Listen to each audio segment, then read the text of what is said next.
Pre-lecture video, Hess's Law. Thermochemistry explores the relative energy levels of our reactants and our products. At constant pressure, if our reactants are higher in energy than our products, then our reaction must give off this energy in the form of heat, and the reaction is exothermic. At constant pressure, if our reactants are lower in energy than our products, then our reaction must absorb energy in the form of heat, and the reaction is endothermic. Setting up the right calorimetry experiments helps us calculate these delta H values, but what if we want to predict delta H for a completely new reaction? To help us answer this, let's look back at some concepts relating enthalpy change to a reaction. First, recall that if we reverse a process where the reactants and the products switch, the sign for delta H will change. In this case, the reverse of an endothermic reaction is an exothermic reaction. If we multiply all coefficients by a particular amount, then the delta H value also gets multiplied by that amount. In this case, if we have an exothermic reaction, but we have twice the amount of reactants according to the balanced chemical equation, we will get twice the number of products out, and we'll also get out twice the amount of heat. We have one final manipulation of chemical equations.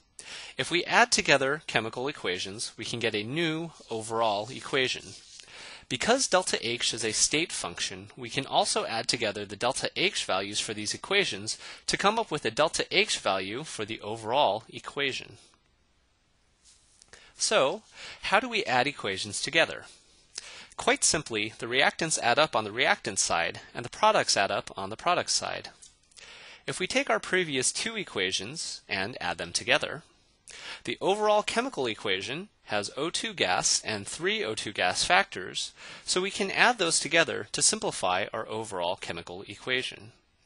In addition, we can add up each of the delta H values to come up with the overall delta H value for the new chemical equation. So what is this good for? We can predict whether a reaction is going to be endothermic or exothermic. For example, if we want to turn graphite into diamond, will this require energy or will this give off energy? We can start with two known reactions. Graphite reacts with oxygen to make carbon dioxide, and diamond reacts with oxygen to make carbon dioxide, and we manipulate these to match the overall equation.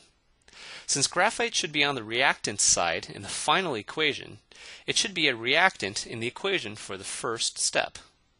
Then, diamond should be on the product side in the final equation, so it should be a product in the equation for the second step. Finally, we manipulate each of these delta H values appropriately, and we can now find that it requires heat, and a little bit more too, to make a diamond out of graphite.